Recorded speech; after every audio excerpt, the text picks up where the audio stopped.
Il est 6 heures du matin quand Patrick Zimmermann arrive au bord de la route nationale 88. Ce journaliste lozérien a été contacté par l'une de ses connaissances. Il s'apprête à découvrir le cadavre d'un animal. On avait du mal à apercevoir l'animal dans sa flaque d'eau.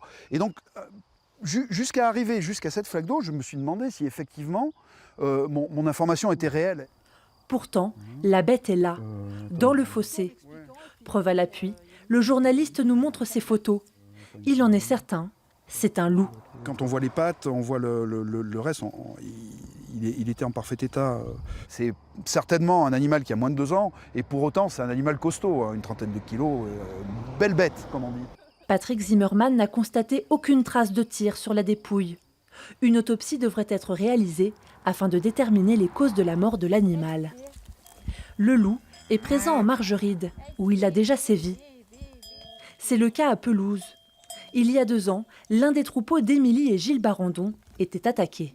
Ça a été sur un troupeau de génisses, c'est-à-dire sur des bêtes jeunes qui pendant la nuit ont été effarouchées par le loup. Donc on est arrivé le matin et tout le troupeau était explosé. Elles étaient complètement terrorisées. Elles avaient cassé les clôtures à 4 endroits différents. Les attaques se sont multipliées ces dernières années.